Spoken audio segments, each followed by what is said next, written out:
यंदा ऐन दुष्काळात भाजीपाला, कांदा तसंच इतर पिकांचं मोठ्या प्रमाणात उत्पादन झालंय, पण त्यामुळेच या पिकांना चांगला बाजारभाव मिळत नाहीये। या ऐन अडचणीत खरबूज आणि टरबूजानं मात्र शेतकऱ्यांना थोडी बहुत साथ दिलीये। पुणे जिल्ह्यातल्या शिरूर तालुक्यातल्या वाजेवाडी आणि भोंडवे वस्ती गावातल्या शेतकरी गटानं यंदा जवळपास 45 लाख रुपयांचा नफा कमवलाय। आज आपण त्यांचीच यशोगाथा जाणून घेण्यासाठी पुणे जिल्ह्यात जाऊया।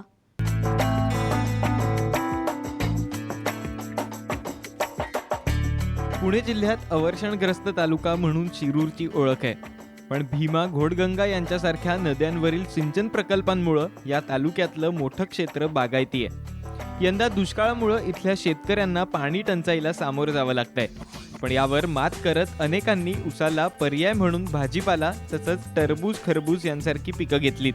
वाजेवाडी भोंडवे वस्ती गावातला 11 शेतकऱ्यांचा गट एकत्र आलाय। यंदा त्यांनी एकत्रितपणे प्रत्येकी 2.5 ते 3 एकरांवर खरबूज पिकाची एकूण 30 एकरांवर लागवड केली आहे। खरबूज हे पीक आपल्या जवळपास परिसरात कुठेही नव्हतं।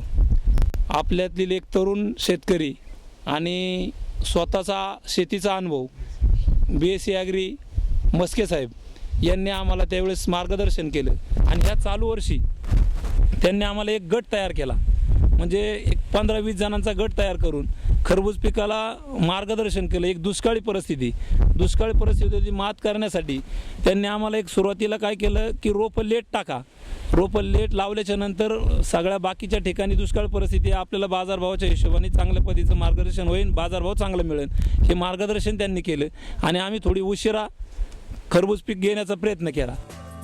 वाजेवाडीतल्या या शेतकऱ्यांनी गटानं नियोजन केल्यामुळं त्यांना खरबूज शेती करणं अतिशय सोपं गेलंय।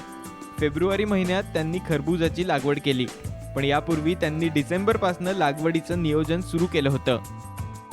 खरबूज लागवडीला जे आपण क्षेत्र निवडलं आहे, शेत निवडण्यापासून ते हार्वेस्टिंगपर्यंत प्रत्येक स्टेज जर सिस्टमॅटिक झाली तरच खरबूज हे 100% पदरात पडतं, नाहीतर खरबूजाला अनेक अडचणी येत असतात। ह्या सगळ्या अडचणींचा अभ्यास करून या वाजेवाडीच्या परिसरातील शेतकऱ्यांच्यासाठी ग्रुप आयोजित केला आणि जमीन तयार करण्यापासून त्यांना टेक्निकल माहिती देण्यात आली।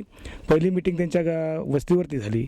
त्या वस्तीच्या मीटिंगमध्ये जमीन प्रिपरेशन जे करायचं ठरलेलं, बेड कसे पाडायचे, त्याला ऑर्गॅनिक मॅटर किती टाकायचं, रासायनिक खतं किती, बेसल डोस कसा करायचा आणि सरीवरंबे पाडून त्याच्यावर ड्रीपचं इन्स्टॉलेशन आणि मल्चिंग पेपर कोणत्या जातीचा कसा लावायचा, हा सगळा पहिला मुद्दा असतो लागवडीच्या अगोदरचा।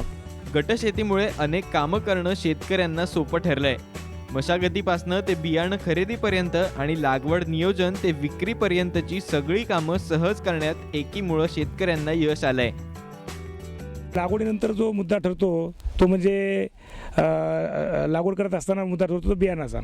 आता डायरेक्टली बियाणं लावण्याची पहिली पद्धत असायची, पण पूर्वी लागवड केल्यानंतर जेव्हा बियाणं उगवतं त्या उगवत्या बियाणावरती अनेक प्रकारच्या किडी आणि रस शोषणाऱ्या किडीचा प्रादुर्भाव झाल्यानंतर पुढे त्याला व्हायरस येतो, हा त्याचा गुणधर्म आहे। पण हे टाळण्यासाठी नर्सरीमध्ये रोपाचं संगोपन 20 ते 25 दिवस करून त्याच्यावरती कुठल्याही प्रकारची रोगराई लागण न झालेली रोपं, सक्षम रोपं यांना तयार करून दिली आणि योग्य क्लायमेट निवडून, साधारणतः थंडीच्या काळामध्ये खरबुजावरती अनेक प्रकारचे रोग येतात, म्हणून अगदी ऊन वाढल्यानंतर म्हणजे साधारणतः फेब्रुवारीच्या मध्यात याची लागवड करायचा निर्णय घेतला। खरबूज पिकावर हवामानानुसार फवारण्या तसंच खतांचं नियोजन करण्यावर शेतकऱ्यांनी भर दिला, त्यामुळं बदलत्या हवामानातही पीक टिकवण्यात त्यांना यश मिळालंय। आता जसं माणसामध्ये लसीकरण करतात जन्मल्यानंतर, तसं रोपांमध्ये लसीकरणाचा प्रयोग आम्ही केला। अनेक रोगांच्या लागवडी होऊ नये, रोग येऊ नये, उदाहरणार्थ पांढरी माशी आहे, थ्रिप्स आहे किंवा अळी आहे, ॲफिड्स आहे, याचे येऊ नयेत म्हणून अगोदर त्याच्यावरती फवारणीचं तंत्रज्ञान घेतलं आणि ते करत असताना त्याची जोमदार वाढ होण्यासाठी ठिबकमधून वॉटर सोल्युबल खताचा पुरवठा केला। अशा पद्धतीने दर 15 दिवसाला त्याचा आढावा घेत गेलो। प्रत्येक शेतकऱ्यांच्या प्लॉटवर जाऊन त्याच्यात काय चूक झाली काय नाही अशी त्याच्या स्पर्धा लावून दिली आणि मग त्या स्पर्धेच्या हिरिरीने प्रत्येकाने अगदी सांगून त्या पद्धतीने काम केलं आणि ते काम केल्यानंतर त्या प्लॉटला इतका रुबाब आला की 45 दिवसामध्ये हा प्लॉट हार्वेस्टिंगला आला। यंदा वाजेवाडीतल्या शेतकऱ्यांना खरबुजाचं एकरी 20 ते 25 टनांपर्यंत उच्चांकी उत्पादन घेण्यात यश आलंय. तर वाढत्या उष्णतेमुळे खरबुजाच्या मागणीतलं सातत्य टिकून आहे. पर्यायानं भाव देखील बरा मिळतोय, त्यामुळे शेतकरी समाधानी आहेत. 30 एकर क्षेत्रामध्ये खर्चाचं आणि उत्पन्नाचं जर गणित आपण मांडलं तर असं आहे की जमीन नांगरण्यापासून ते रोप लागवड आहे, खतं आहेत, औषधं आहेत, हा सगळा खर्च येतो साधारणतः 1 लाखाच्या वर असा खर्च जातो. एकरी 1 लाख खर्च हा होतो हार्वेस्टिंगपर्यंत. आणि उत्पादन निघतं ते साधारणतः 15 ते 20 टन. पण यावर्षी जास्त उत्पादन म्हणजे 20 टनाच्या वरती उत्पादन आहे. दरवर्षी साधारणतः 15 टनाच्या आतमध्ये येतं. पण यावर्षी वातावरण अनुकूल आहे आणि सगळ्या शेतकऱ्यांनी चांगल्या प्रकारे काम केल्यामुळं की उत्पादन यावर्षी 25 टनाच्या आसपास आलेलं आहे. आणि हे बघून आज जवळजवळ 20 टनाचा ते 25 टनाचा प्लॉट व्यापाऱ्यांनी जागेवरती 2.5 लाख रुपये ह्या हिशोबाने घेतलेला आहे. म्हणजे 1 लाख रुपये खर्च वजा केला तर जवळजवळ 1.5 लाख रुपये फायदा झालेला आहे. खरबुजाच्या पिकाच्या गटशेतीतून वाजेवाडीच्या शेतकऱ्यांना जेमतेम 3 ते 4 महिन्याच्या काळात एकरी 1.5 लाखांचा नफा मिळणार असल्याचं स्पष्ट झालंय. त्याचबरोबर गावात 45 लाखांची कमाई होणार आहे. गेल्या अनेक वर्षांपासून खरबूज पिकाची शेती करणाऱ्या शेतकऱ्यांना देखील गटशेतीचा चांगला फायदा झालाय. 1998 पासून आम्ही खरबूज पीक करतो. पूर्वी आम्ही पाटपाण्यावरती खरबूज लावायचो. पाटपाण्यावरती खूप त्रास व्हायचा. बियाणं लावणं, त्याला खांदणी करणं, खताला खड्डे घेणे, खत गाळून टाकणे, आता भरपूर त्रास व्हायचा. नंतर ड्रीप आली. ड्रीपच्या नंतर आम्ही ड्रीपवर शेती करायला लागलो.